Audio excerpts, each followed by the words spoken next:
very warm welcome to all of you. The topic for today's video is Python tuples. So basically, what are tuples? Tuples are very much related to list. It is just as we defined list, there are two basic differences. The first difference is the lists were in the square brackets and the tuples are in the round brackets. As well as tuples are immutable in nature, whereas lists are mutable in nature. Tuples are the standard data types of Python, which can store sequence of any data type. It can be homogeneous as well as heterogeneous data type. These are basically depicted through parentheses, that is round bracket, and these I discussed earlier. These are immutable sequence, that is element cannot be changed in place. The whole tuple can change, but a single element of a tuple cannot change. So we will just see how to create a tuple. So if I want to create a tuple with the marks of 5 students, I'll just write marks equals to, in round bracket I can write 12, 23, 14, 25 and 26, and I will run this and I'll print this and I'll get the marks. And if I write type and marks, you can see you'll get a tuple type here. So how do we access tuples? Like for example, if I want to access 14, okay, 14 from tuple, so what I need to write? So I need to write print. The indexing is just equivalent to your string and list, that was forward as well as backward indexing. So if I need to print 14, so the index value is 0, 1, 2, 2. So I'll just write marks and then 2 and I'll get the value 14. Okay, I can also print this in minus indexing, that is backward indexing.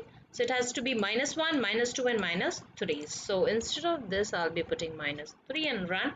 I will get 14. So tuples can also be accessed through forward as well as backward indexing, that is positive as well as negative index, right? Now if I want to define a tuple containing names, like names, and let it be Rana, Anu,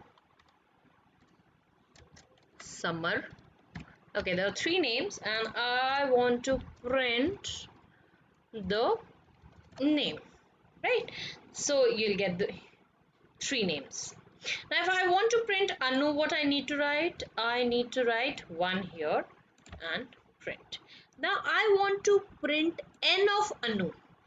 So again we can use the nesting indexing, that is name 1 and the position of 1, n in Anu is the first 0 and first. So I'll just write first and I will get n here. Okay, if I want to print s here, I need to write 2 and 0. So s will be printed. So this way we can print the single element within a element. Okay, now we talk about immutability. Like for example, there were 3 names, right? So if I write name equals to Rana, Anu and Summer, and I want to change name of 1 to Gitu, and I run this, I'll get an error that it does not support item assignment. But yes, if I write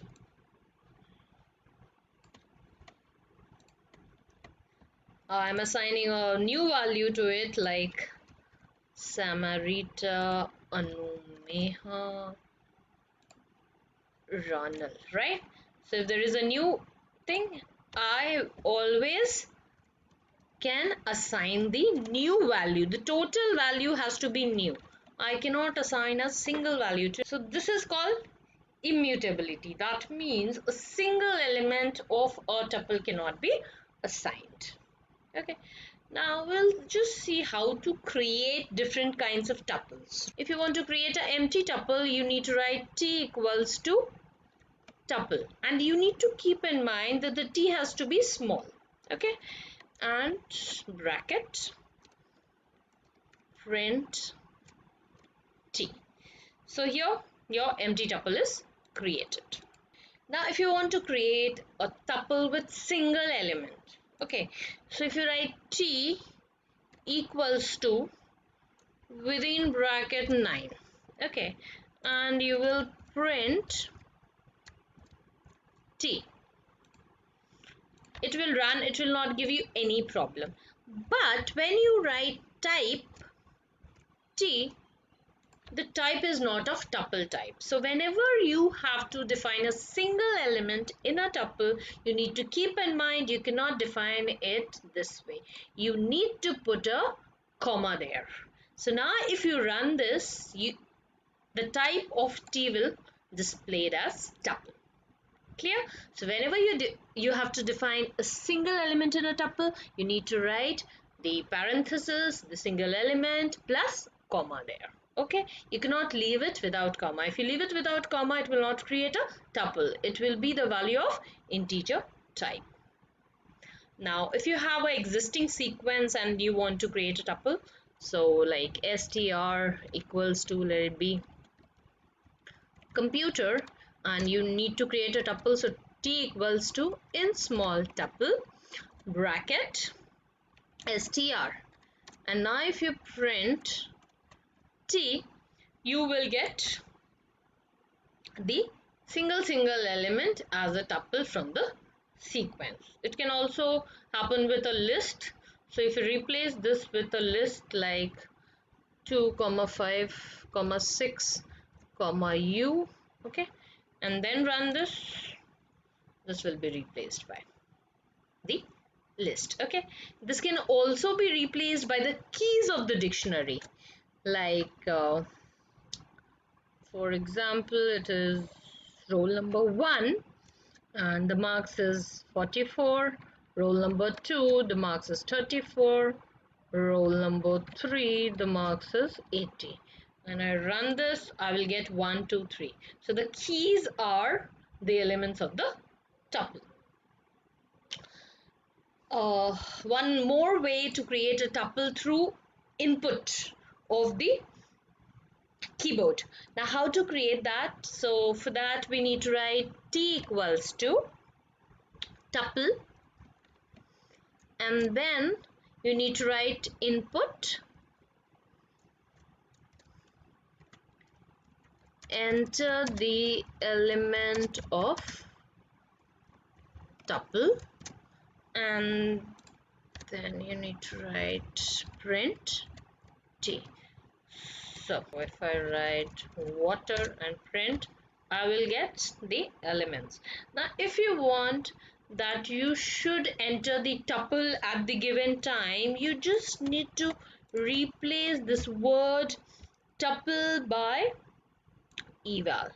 The values of the tuple will be taken here.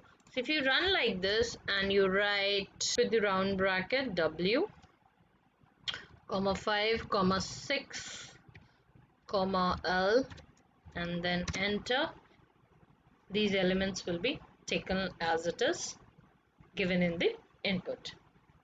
Now let's see how to traverse a tuple. Now the tuples can be traversed as we traverse the list or integers. It can be done in two ways, same as indexing method and for each method. Like indexing I in the range len of t and print t of I, and you'll get each and every element. Okay, this can also be done by writing for element, that is for le in t, okay, and print le, you'll get this. So these two methods you can access the tuples. Now, what are the tuple operations? So, like list, we have addition. So, if I write T1 equals to 1 comma 2 comma 3 and T2 equals to 4 comma 5 comma 6, and I write print T1 plus T2, I will get the combination of these two tuples. The tuples can also be replicated or repeated through multiplication operator. So if I do this, what will I get the answer? Anybody will tell me? I will get the answer or error? I'll get the error, because in replication one element has to be integer, right? So multiplied by 3. Okay, so I will get 1 2 3 1 2 3 1 2 3. Clear? Now slicing is also as it is we did in list. So kindly refer the slicing from my previous video in list. I will show you just one. Str equals to wonderful. I will convert this, then print tup. Still get wonderful like this. Now if I want to print the slice, so tup, if I put colon 4, so if I put 4 colon after 4, the value will be printed. Okay, so I can also do it this way, like colon colon and then 2. So you can see one values are skipped. So this way your tuple slicing works exactly like list. There's no difference. Now the new thing what we'll be doing here is unpacking tuples. Unpacking tuples means you can create an individual value from a tuples element. Like for example, if you have tuple, I can put a value like a comma b comma c comma d equals to tup. So what will happen is the value of 1 will go to A, M to B, 4 to C and N to D, and I will print the value of ABC. So I print, I get the value. So it's 1, M, 4 and N. That is the tuple element. So this is called unpacking. That means if you want to create an individual value from the tuples, you can also do that by single statement. Now, how to delete a tuple? So we cannot delete a single item of a tuple. So if we have a tuple like this and you want to delete like del tup 2 and you'll print, you'll get error, you cannot delete. But yes, you can delete the whole tuple. Now you'll have no tuple. Now there are different functionalities or methods which includes tuple. So let's see what all functions are there. So if you have a tuple, this is your tuple and you want to take out the length. So for that we just need to write print len and tup. So the answer will be 4. The length is 4. Now if you want to print the maximum out of it, so let's see what will be the maximum in this case, because it has numbers as well as alphabet. So there is some problem. Why? Because it does not have single type of element, so max cannot be printed. But yes, if I write tup equals to, or I'll be writing tup1 equals to in bracket 3 comma 6 comma 78 comma 1 comma 23, if I print max I will get the value 78. If I write min, I will get the value minimum. So max min method can be used. Now if I write index tup1 dot index and bracket 2, I will get the error because 2 is not there. But if I write 6, I will get the index, that is 1. If I write 34, I will get error because 34 is not there. But if I write 23, I'll get the answer 4. Okay, so it tells you the index position of the element that is passed as a argument. This count method, do count method returns the count of item passed as argument. So how many times that number exists. So if I write 1 and run, it's 1 time. But yes, if I write 1 and this, I'll get 3. So 1 is occurring 3 times.